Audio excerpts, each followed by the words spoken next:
In the previous podcast video, we have shown how we can solve the transport equation for a situation in which soil is subjected to a steady state flow condition. We solve the transport equation for infiltration from the soil surface up to a groundwater body. In this podcast, we go a step further and we try to solve the transport equation into unsteady state conditions, into transient conditions. Therefore, we rely on mathematical techniques which are called Laplace transforms.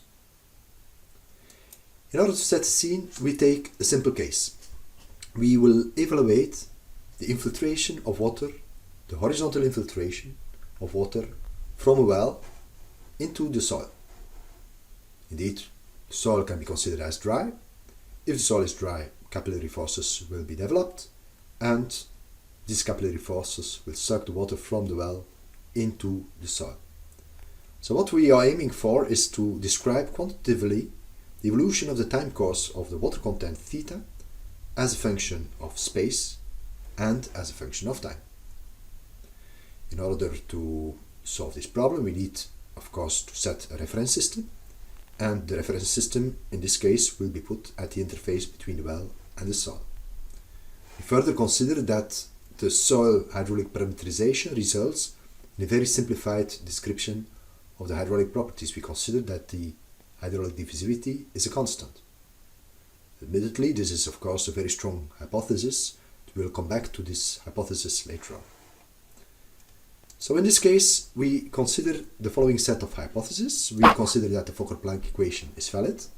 So that means that we are able to describe water content as a function of space and time, and not the suction head as space of time. We further consider that we are in semi-infinite conditions, so we are dealing with a horizontal column of semi-infinite length, and the left boundary condition, is defined by the interface between the column and the soil and the well. Further, we consider that the diffusivity is constant, and we consider a set of initial conditions and boundary conditions. First of all, we consider that at the interface between the soil and the well, at x equals to 0, for all time, the soil will always be saturated and situated at a value which corresponds to the saturated water content theta s. We further consider that at the start of the experiment, when t equals to 0, that for all places in the soil, the water content equals to theta I. We further consider that for all time at infinite distance from the well, so when x tends to infinite, that there the initial water content will be maintained. So with these boundary conditions, we will try now to solve the governing transport equation. Now, in order to do that, we are going to rely on a mathematical technique which is called the integral transforms. So what we actually do is to change or to transform a partial differential equation into an ordinary differential equation. The partial differential equation depends on some independent variables, in our case space and time, and what we try to do is to eliminate one of these dimensions, either the space dimensions or the time dimensions. If we do that, then we can actually obtain a transformed equation which only depends on one dimension, and it becomes, by definition, an ordinary differential equation.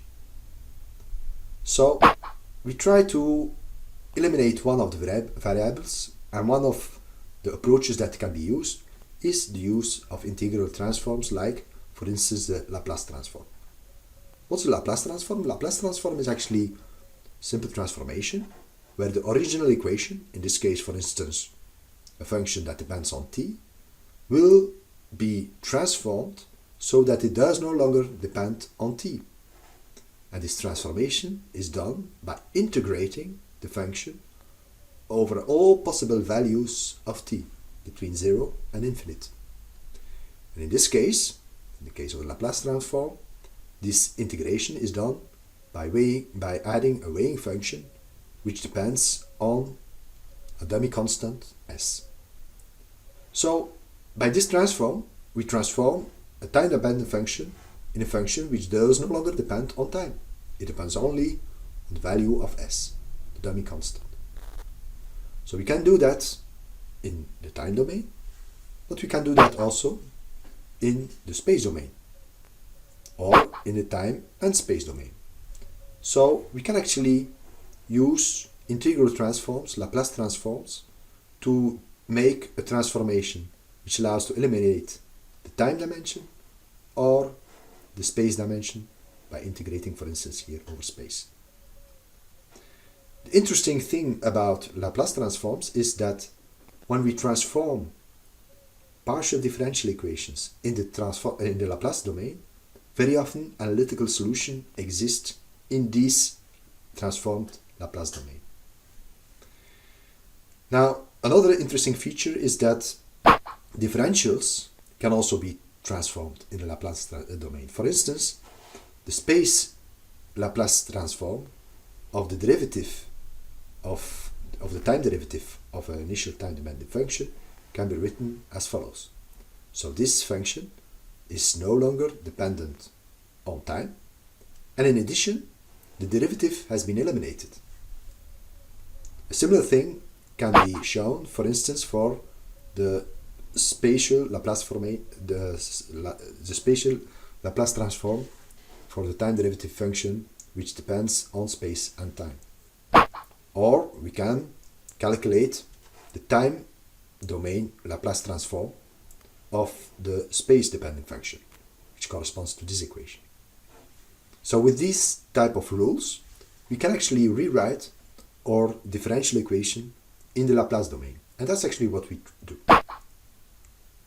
So what we actually do is we take our governing flow equation. Starting point is the Fokker-Planck equation. And we eliminate the gravity term because we are dealing with a horizontal infiltration. So that means that the gravity term is no longer present and we have the simplified equation. We also considered that the diffusivity is a constant, so we can put it outside of the derivatives.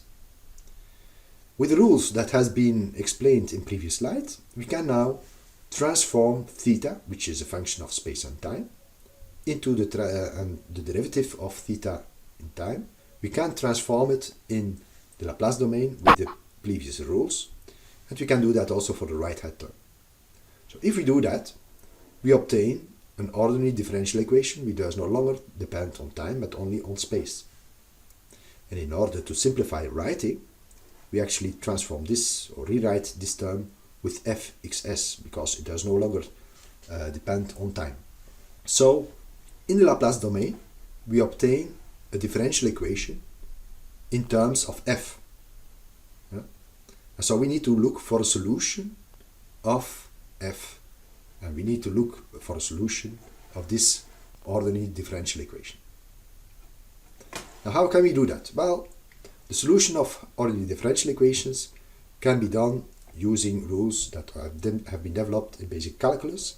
And so in this case, we can rely on theorem, which can be formulated as follows. When we have two solutions, f1 and f2, for the homogeneous part of the differential equation, and if we know a particular solution, f3, for the differential equation, then the linear combination of f1, f2, and f3 will be the general solution of the equation. So we need to look for a particular solution f3 and solutions f1 and f2 of the homogeneous part of this differential equation. So let's have a look first to the particular solution.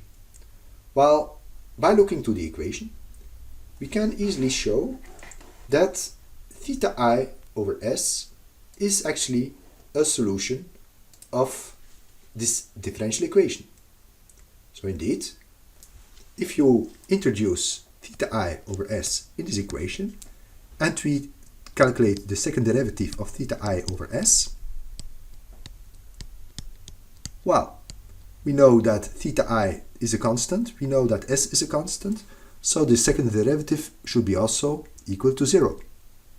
And so, if we introduce that in this equation, we obtain 0 minus s over d times theta I over s is equal to minus theta I over d. We can eliminate s here and we see that the equation holds. So theta I over s is indeed a particular solution of this differential equation. Now we need to look for the solutions f1 and f2 of the homogeneous part of the differential equation. What is the homogeneous part of the differential equation? Well, it is that part of the equation that equals to 0. So when we put the right-hand term of the differential equation equal to 0, we obtain the homogeneous part of the solution. Now we need to look for specific solutions of this homogeneous equation. In this case, we can propose a simplified solution, for instance, which is an exponential function, and we reintroduce this one in this equation in order to see what values of m are obtained for solving this equation. So if we reintroduce this in this differential equation and we solve it for m, then we can actually see that we have two different solutions, one for plus square root s over d and one of minus square root over d. So that means that we have two solutions of the homogeneous part of the differential equation, f1 and f2.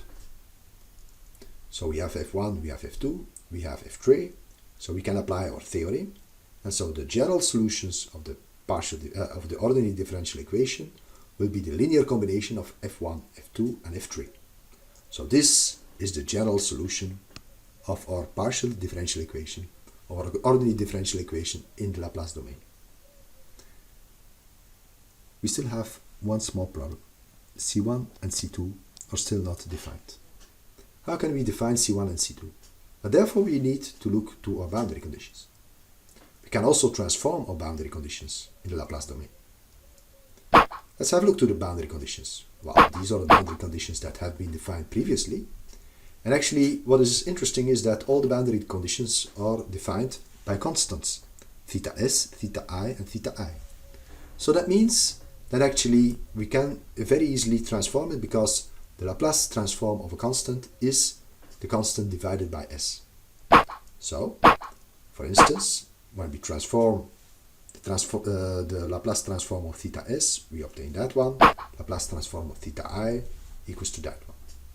With this information, we can now use this information and reintroduce that into our differential equations.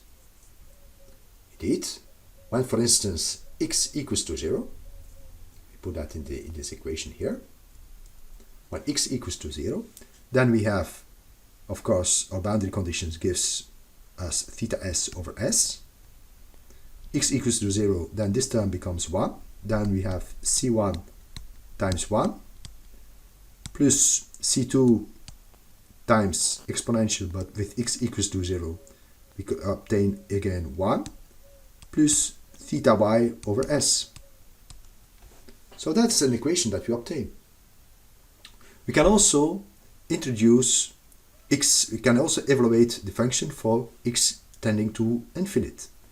If x tends to infinite, then we know that our solution will be theta I over s, that's our boundary condition, is equal to c1 times exponential times infinite, plus c2 times exponential minus infinite, but that's equal to 0, plus theta I over s. So this one is equals to 0. So theta I over s must be equal to a term plus another term which equals to theta I over s. So that means that this term must be equal to 0. So if this one must be equal to 0, we know that c1 must be equal to 0. So that gives us already a value of s, of c1. And if we take the c1 and we put it in this equation, then we obtain a solution of c2, which will be equal to theta s minus theta I over s. So in this case, we can actually, based on the boundary conditions, find the solutions of c1 and c2 and obtain a general solution of our differential equation in the Laplace domain. So this is now the total solution of the flow equation in the Laplace domain. And what we need to do now is just to look in tables in order to find the inverse Laplace transform of this equation in order to obtain the solution in the original time and space domain. And this can be done based on calculus and tables that are available. We can actually find the inverse Laplace transform of this equation, which will result in this solution. It is the analytical solution of the flow equation, which allows to describe water content as a function of space and as a function of time, and this in terms of properties that have been defined at the boundaries, theta s and theta I, and in terms, of course, of the hydraulic properties d, and this for all x and all time. This can be programmed in a very simple spreadsheet, and in a Python workbook that will follow this podcast, we will evaluate this function much more in detail, because there is another function that comes in here, which is not a classical function, which is called the complementary area function, but this kind of function comes back in many analytical solutions of transport equations and diffusion equations. So I invite you to have a look to the upcoming Python notebook.